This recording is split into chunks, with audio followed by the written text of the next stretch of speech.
Andy Strickland reported over the weekend that he can confirm Mitch Marner will not be returning to Toronto, just a couple of weeks away from free agency, and appears that VGK is still in the sweepstakes.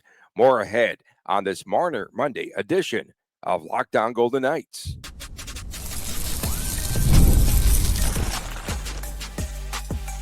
Your Locked On Golden Knights, your daily podcast on the Vegas Golden Knights, part of the Locked On Podcast Network, your team every day. Hi again, everyone, from Las Vegas, Tony Cardasco and Chris Golick. I am a veteran sportscaster, marketing consultant, and host of the Believe in Vegas podcast. Chris is colder than a Poker Palace steak. He's the owner of Silver State Cards and Sports and the collectibles editor for the Hockey News. So, Chris, it is, again, the return of Marner Monday.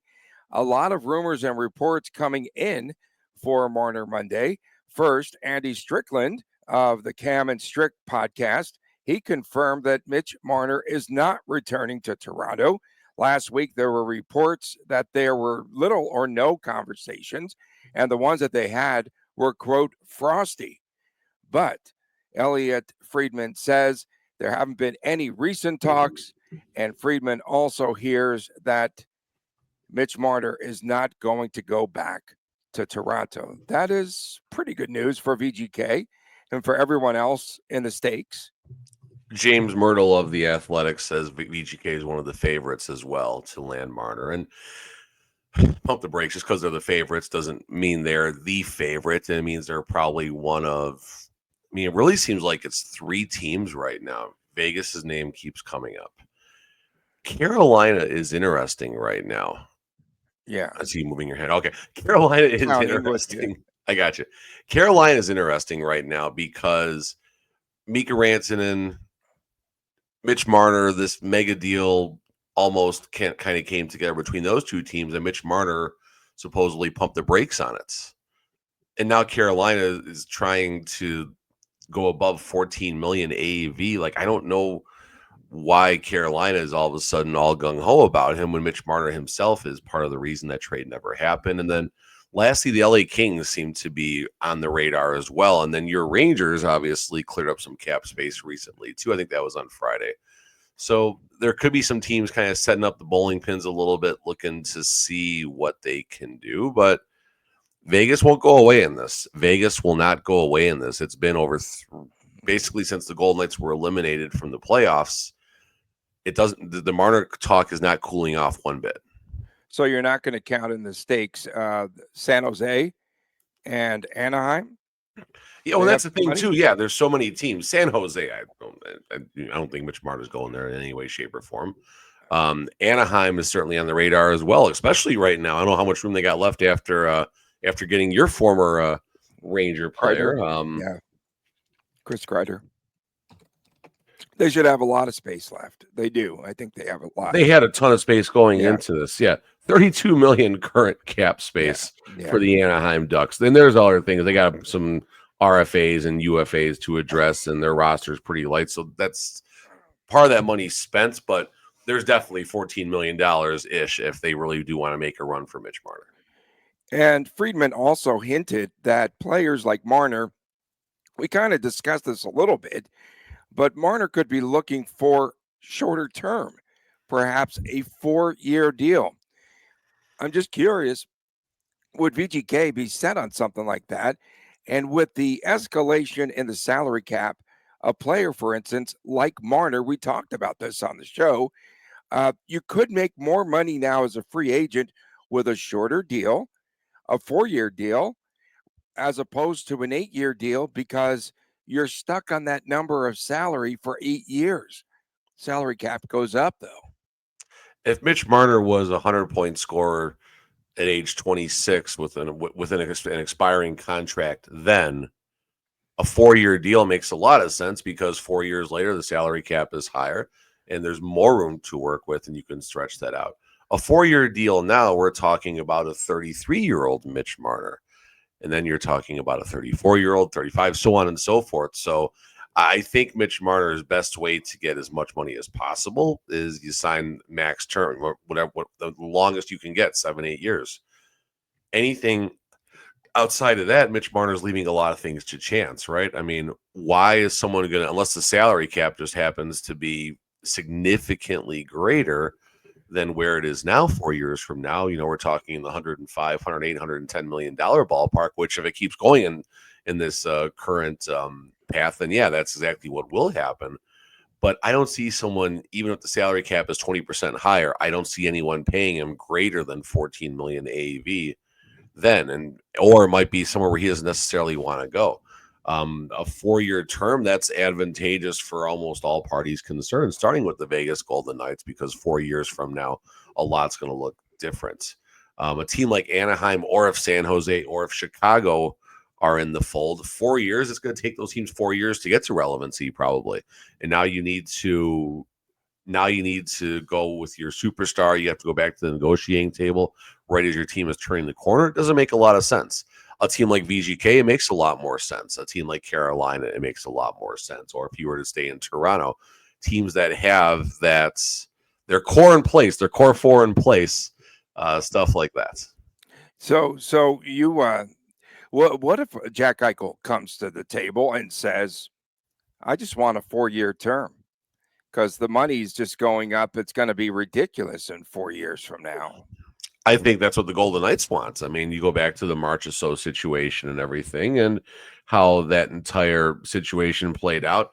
Allegedly, it was 1 year that kept the two teams apart. There's a lot more to it than that people don't know, but it was basically 1 year was the biggest reported issue between Marchessault and the Vegas Golden Knights. So I think the Golden Knights would welcome Eichel's camp coming to the table for 4 years. I mean, look at the Golden Knights situation. Mark Stone, UFA after 26-27. Tomas Hertl's locked up for forever, all the way through 29-30.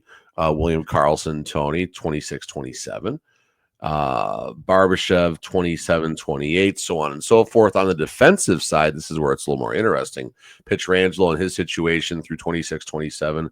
Shea Theodore and Noah Hannafin, both through 29-20. I think it's funny that Shea Theodore's contract is $75,000. Actually, no, $175,000. Math is hard this morning. I think that's right. More than Noah Hannafin's AAV. So they're both locked up through 29-30. So I think the Golden Knights would prefer 4 years of Jack Eichel versus 8 years of Jack Eichel in that 13 million AAV range, 14, whatever he gets. Wow. So the numbers keep going up, and Dave Pagnotta reported that the Canes are going to make an offer to Marner in the vicinity of $14 million AAV. That's about what we feel VGK could even be above. I thought above was the wording I heard a lot there. Okay, above, that's fair. But again, though, when you look at the Eichel situation, perhaps that's what Eichel wants when he comes to the table. There's absolutely no way that VGK can pay both of the players, Eichel and Marner, unless they backload one of the players' contracts. Is that possible? That barely changes the AAV, though. That's the thing. And when it comes to that, the AAVs are always extremely, like if you go on Puckpedia right now, every single player, it's unless there's a new deal that comes into effect next year, every single player, their AAV is exactly the same year after year after year after year after year. There's things that can be done with deferring payments and things like that, but that doesn't change things a whole lot when you defer payments and things and all that. I don't know the specifics behind it. It helps, yes, but we're talking in the hundreds of thousands of dollars ish. Like if you can't say, okay, we're going to pay you $140 million over the next 10 years, but you're not going to receive that $140 million until the moment you leave the NHL. It doesn't mean the AAV is zero. Then is like, I guess ultimately what I'm trying to get at. I don't know the specifics behind it, but I know it doesn't. Deferred payments. Yeah, deferred payments don't change it as much. It helps the team a little bit, but not nearly as much. The Marchessault plan. Yeah, deferred. Yeah, Marchessault plan. Or who's the other player took a big deferred payment too? I forgot who it was. I can't remember.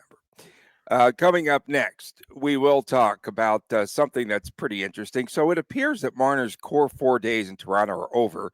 He, along with Austin Matthews, John Tavares, and William Nylander, it got us to think, who were VGK's core four this past season? We'll talk about that as we return on this Monday edition, this Marner Monday edition of Lockdown Golden Knights.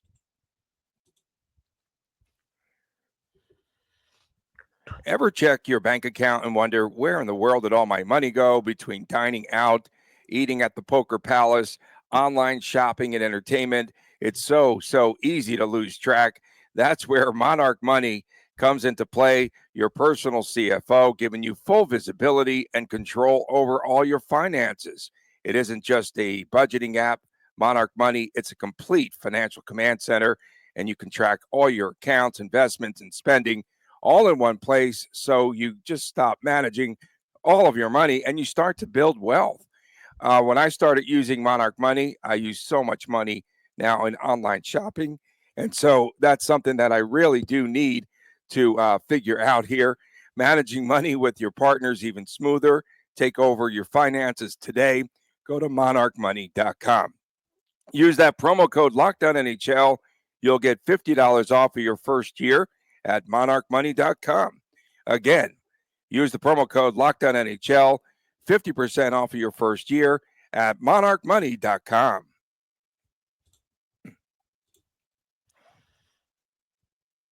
Welcome back on this edition of Lockdown Golden Knights. Tony Cardasco and Chris Golick reporting from Las Vegas.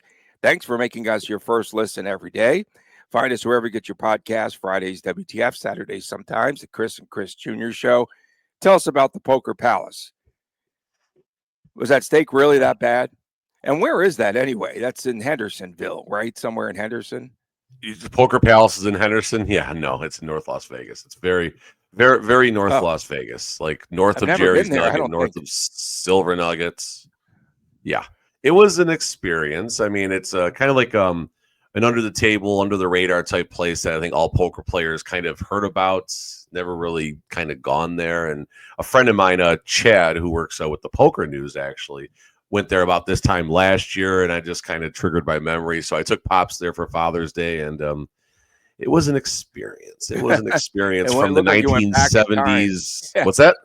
Looked like you went back in time there. Well, from the 1970s concession machine out there with the sliding doors and the microwave, and yeah, I saw the vending machine. Open wires hanging from the ceiling and all sorts of. I've got that very same microwave here at the hood here from 1972. I'm sure, yeah. But hey, listen, I won the poker tournament at the end of the day. I chopped it with 6 other players. So this is my first live poker tournament, I think, in almost since August of 2024. I figured out. So I'm 1 for 1 coming out of retirement. I'm 1 for 1. So let's get back on point here. So it appears as though the core 4 days are ending in Toronto. Couldn't get it done there, especially with Marner if he leaves. And it got us to think, if VGK had a so-called core 4 this past season, who might the players be? Find this interesting. So you definitely have, I would say, shoe-ins, Jack Eichel, Mark Stone, right? Those two definitely staples here, part of the core 4. Then from there, you could start to wonder who else is a core 4 player. Would you now put Pavel Dorofeev as a core 4 player for VGK? And if that is the case, then who is the 4th piece? And I was thinking, not really. Who's the Tomas 3rd piece? Hertl. Who's the 3rd piece? Well, yeah, it could be Dorofeev, and then it could be Hertl, and Shea Theodore is a core 4, right? Shea Theodore is a core. Okay, so let's settle on this: Eichel, Stone, Theodore, core 3. Who's the 4th piece? That's the big question. Who? Aiden Hill. Simple. You're going to put the goaltender in as a core 4 piece. Okay. Absolutely. Fair. I mean, I'm looking, when I say core 4, I'm looking at the 4 most important players to the team. And to be fair, if Pietrangelo's health situation was more identifiable right now, as far as, he was going to be fine and there's no major issues coming into the 25-26 season, then I would go Pietrangelo in place of Shea Theodore even. But with Pietrangelo, who knows if he's playing, if he's not playing, if he's retiring. I mean, there's so many questions around his health right now. It's been kind of quiet. We're going to hear something in the next we're going to find out about it, Pietrangelo, in the next 14 days. I can assure you that. because that'll tell you how much money the Golden Knights have as far as moving pieces around. So that's the only reason why I don't put Pietrangelo in there. So I'll put Theodore in there. And Adin Hill, I mean, he's penciled to be the man. He's penciled to be on the ice for 50 or so games for the next, what do you got? A 6-year deal just kicks in now, right? 2, 3, 4, 5-year deal that kicks in right now. So yeah, no, I mean, it's a 6-year deal. Pardon me. He's got a 6-year deal that's just kicking in right now. He's the man.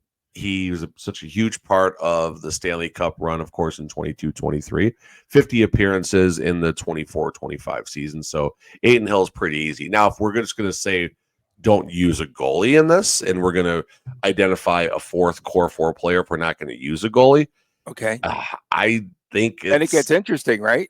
I think it's Dorofeev at that point. I think it's Dorofeev. I think his importance. Small sample size, though. It's not like he's been playing extremely small sample size, but in this leading goal scorer. Yeah, pretty interesting, right? So I feel like you have to be consistent, right, to make the core 4. You have to be someone that shows up pretty much all the time, and you can rely. When Mark Stone gets dropped, he shows up half the time. Interesting. I mean, seriously, joking and serious. Yeah, no, Stone's definitely a core piece. You know, he still is the captain of this. There's no doubt he's a core piece, no doubt. And he's one that makes this team tick, right? And a good leader too. So I would have to say for sure it's Eichel and Stone. It's those other 2 players that I'm a little iffy about. Dorofeev, I don't think he's had enough in the NHL just yet. Hurdle, I have to toss out Hurdle. Theodore, okay, I'll put Theodore, definitely. Solid piece for number 3. Number 4, yeah, it could be anyone, really. And if it's not Dorofeev, who is it? That's probably the question we should be focused on. It'll be Marner. It's going to be Marner. There we go. It's going to be Marner. I like that. I mean, listen, you said consistent. As far as showing up, William Karlsson is consistent. Last year, his scoring side was anything but consistent, but he did have two solid offensive seasons in the years before, and has been relatively consistent outside of that 40-goal explosion early on. So I think Karlsson might be right there as well, but I think Dorofeev's importance to the success of this team is going to be greater than William Karlsson's importance to this team as time goes on. I said that, not Tony, folks, so you can bring your comments to me. Leave Tony out of that one. But we're talking about Dorofeev, who is going to be probably in the top. You're talking someone who's pushing $6 million AAV, which puts him right about the 6th, 7th highest paid player on the team. What's that? Some are talking 7. It definitely can end up being that. Yeah, 100%. And Dorofeev's contract situation right now, he is under contract through 25-26 at 1.8. RFA for the final time. Actually, his RFA, according to Puckpedia, doesn't kick in until 28 UFA until 28-29. So that's interesting, but it doesn't mean they can't sign him for a long-term deal. Sign him, yeah. Why the rush to try to sign him now? Why the rush? Yeah, the answer to that question is the Brett Howden situation. Brett Howden takes that very team-friendly deal we discussed many times. Yeah, and nothing. I mean, listen, if Dorofeev were to sign $4 million AAV times 5 years right now, you sign with blood if you don't got a pen. I mean, you find a way to get that deal done. But the Golden Knights are the ones in the rush to probably lock up Dorofeev long term. Dorofeev, through his translator, is probably like, if we can wait, I'm cool. So VGK, I feel at this stage now, cannot afford to lose Theodore unless it is in a Marner trade. So he locked up Theodore through 29-30. He's not going nowhere. Right. And then, if you add Marner to Eichel, Stone, Theodore, that's it. It is Marner Monday. That's why I keep throwing that out there. VGK can afford, I feel, to lose Tomas Hurdle. I just don't feel like he'll be here for the length of his term. I just have this feeling. His trade value is so weak with his contract circumstance and all that. It would be a tremendous challenge to move on from Hurdle at 31 years old and to get anything back, number one. And number two, I mean, I don't know. I mean, we're running out of time here, but if Hurdle were to be out of the picture, is Nicholas Waugh line 2 center? Is William Karlsson the line 2 center? I don't necessarily think so. Coming up next, the Panthers look to close out the Edmonton Oilers on Tuesday night in South Florida. Can the Oilers come back and force a Game 7 in Canada? Next on Locked On Golden Knights.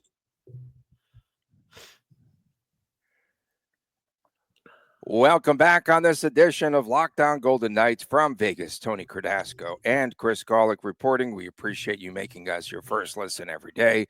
Hope you enjoyed Father's Day over the weekend. Don't forget this Friday, it's What the Father, WTF. No, What the Friday. And Saturdays, sometimes it is the Chris times Chris Jr. show. So if Florida wins the Cup and repeats as champions, would you say that Brad Marchand or Sam Bennett have a better chance of winning the Conn Smythe? Marchand now 6 goals in this series. He's playing pretty much out of his mind. And that one goal where he just takes off from the face-off circle and beats everyone, the opening goal in game number 5, that was tremendous. And then Bennett now with 15 goals in the playoffs, 13 goals on the road. So do you have any updates in this Conn Smythe race? It's pretty interesting, and it will come down to Game 7. No, I'm just hoping there's a 7th game. Brad Marchand is definitely the sexier name right now just because of what he's doing out there, the attention he draws. But, I mean, if we're simply going to play the math game here, Sam Bennett minus 165, Brad Marchand plus 440 according to FanDuel. Draisaitl and McDavid come in at plus 650, so there's starting to be some distance right there. With Sam, interesting. So there's an interesting bet I just saw you can throw out here. With Sam Bennett is heavily favored as he is right now. FanDuel is dangling at plus 16,000. Any player to win the Conn Smythe, but not to win the Stanley Cup. So theoretically, if the Oilers were to come back and win the series, with Sam Bennett's odds right now, I don't know if he would not win the Conn Smythe. So that's an interesting bet to throw a little bit of money on if I were you. And it's what? It's 16,000? Is that what you said? Yeah, 160 to 1. 160 to 1 is the math on that. So a player to win the same player that wins the Conn Smythe would not be on the Stanley Cup winning team. Wow. Is what that's saying. So if the Oilers were to come back and win this thing, Sam Bennett theoretically still wins the Conn Smythe according to the math, but Brad Marchand, I mean, what if he scores one, in whatever the deciding game is, whether it's Game 6 or Game 7? What if he scores a couple more of those razzle-dazzle goals where it's just these, hard-working goals off the face-off, catching players sleeping? I mean, and I think Brad Marchand might get a little more of the media love maybe than Sam Bennett. I know it's heavily voted on from the local media at that point because of there's where the most eyes are, but there's still a lot of national media that will be involved in that process. So you want to go for a little return on your money, I would definitely go on the Brad Marchand side. Then I would double back with that bet where whoever wins the Conn Smythe is not on the Stanley Cup winning team. Game number 5, Edmonton dug a deep 3-0 hole. They had some late push there. They almost made it a 1-goal game, save the puck hitting the crossbar there. 5 straight games now going over the total. Something really funny though. Are we at 36.5 yet? Oh, it went over. It's okay. Like I think it's 35. 39 or so, whatever. Yeah, it's at 39. So if it goes 7 games, you'd hit that 50 prop. It would hit 50. Yeah, it might still hit it in 6 games. I want to look smart for once. What about Brian Boucher?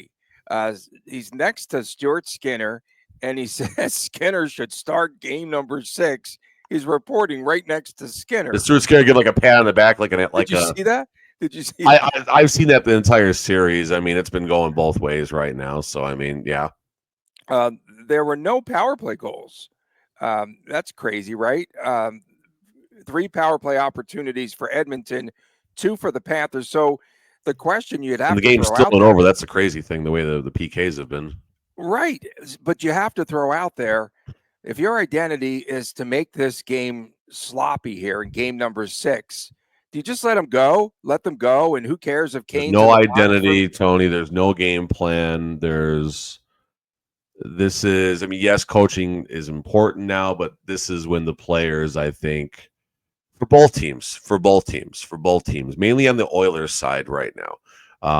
The structure maybe isn't necessarily going to be followed as much, and maybe you get a little more selfish play from McDavid and Draisaitl, just trying to find ways to impact the game quicker, and that could tremendously backfire too. We've seen games get away from the Oilers. Of course, they clawed back and won one of them. But the Oilers, when the Panthers just come out in waves, line after line after line, the Oilers have a hard time handling that. Why? Because the Oilers are rolling two lines, basically, trying to answer and respond to that. And it's incredibly difficult. So full credit to Paul Maurice and the Panthers, regardless of what happens. And now Knoblauch's got to dig deeper one more time to spin the dials to get this thing to go back to Edmonton. Yeah, I do want to make a correction here, because on TV, one of the broadcasts, they said it was 7.5 hours between Miami and Edmonton. Now I hear it's just a 5.5 hour trip, which is still pretty lengthy. So I just want to make sure if the wind is out of the north blowing south, maybe that's why it's a little quicker. The jet stream probably plays a big part of that. So yesterday, I'm at the WNBA Aces game, and I had to school some guys as usual right there. We're chopping it up. But I did tell, I think it was Chris Wynn and Jesse Merrick were just sitting there, and I'm just telling them all of a sudden, I don't know, I have a flashback like I usually do. But I was talking about the format. The format, yeah, I like to wax nostalgia sometimes. The format of the Stanley Cup series in our lifetime. Okay, remember they used to play the 2-3-2 format, and we're going back and forth about how long who that was would favor. 2013. That was the surprise. It's been like very recent here, just 12 years ago, when the NHL went to the 2-2-1-1-1 format.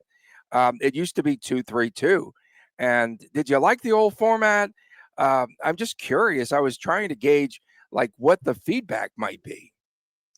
What the feedback? WTF? I think there's too much for the home team. I think the home team gets too much of an advantage with that. Having games 6 and 7 being game 6, where a lot of playoff series ends up getting decided, giving the home team games 6 and 7 at home, I think that's too much. Now, on the flip side, 3 straight games for one team is also a tremendous advantage, but the drama of the 2-2-1-1-1 is just so much more exciting, in my opinion. And I guess for travel and stuff, fans would rather, have it this way. It's a lot easier for those that want to travel to the other arena. You don't got to book that extra flight. Don't got to deal with all that. You get to have consecutive nights, a little easier to get time off of work, maybe, and all that stuff. So, yeah, I don't know. 2-2-1-1-1, more drama, more excitement, more travel, more chance to get this thing to go to game 7. Yeah. And, but like with that 2-3-2, Jesse did have a good point there when we were discussing this. It's like with the 3 games in one city, you'd spend a week there, with 3 games, like pretty much. With the way this cup final's gone, you'd spend 2 weeks there. You would probably spend 2 weeks there, the way that they've spaced this out. You don't like the spacing of this, do you? No, I don't mind the travel day I don't mind the extra day when they travel. That's fine. But these like each game in Florida had like an extra travel day basically, and now you got an extra travel day for. Is there a travel Saturday and Monday? The next game is Monday or Tuesday? It's Tuesday night. Tuesday. So yeah, another travel day. There we go. Like, I don't know, get this thing over with, man. I think Friday would be game 7 if it goes 7. What's crazy is the NBA had a perfect window there to play a game on Sunday. They've spaced theirs out as well. And that would have been good TV for good theater for everyone out there. I think on Father's Day, sitting around, I had to watch golf. I was falling asleep there on and off. Yeah, no, I get it. I mean, I don't know. I mean, listen, the NBA far better financial machine than the NHL. So the NBA, I think, is doing it right as far as generating revenue and things like that. And people that want to question that, just remember Steph Curry, I think one of his AAVs recently was $62.5 million, basically 3/4 of what an entire NHL team makes. So the NBA is doing a lot of things right now. The NFL is doing a lot of things right. MLB, I think, is doing just fine. But NHL, I mean, I can't wait to see these TV ratings, Tony. I cannot wait to see these. Yeah, TV same here. And I'm surprised they didn't have overnight ratings for us to glance at. That's pretty. They probably don't want to. Yeah, they probably don't want to. Someone commented on YouTube that they saw something that they were bad, and it's not even going to be in the top 10 most watched cups of all time. So I don't know about that. Let's see what happens when the official ratings come out. We appreciate everyone tuning in, especially our everydayers tuning in around the globe. And don't forget Fridays, WTF. Saturdays, it's the Chris times Chris Jr. show. For my man, Chris Golick, I'm Tony Cardasco from Las Vegas. We'll see you tomorrow right here on Locked On Golden Knights. Please take care.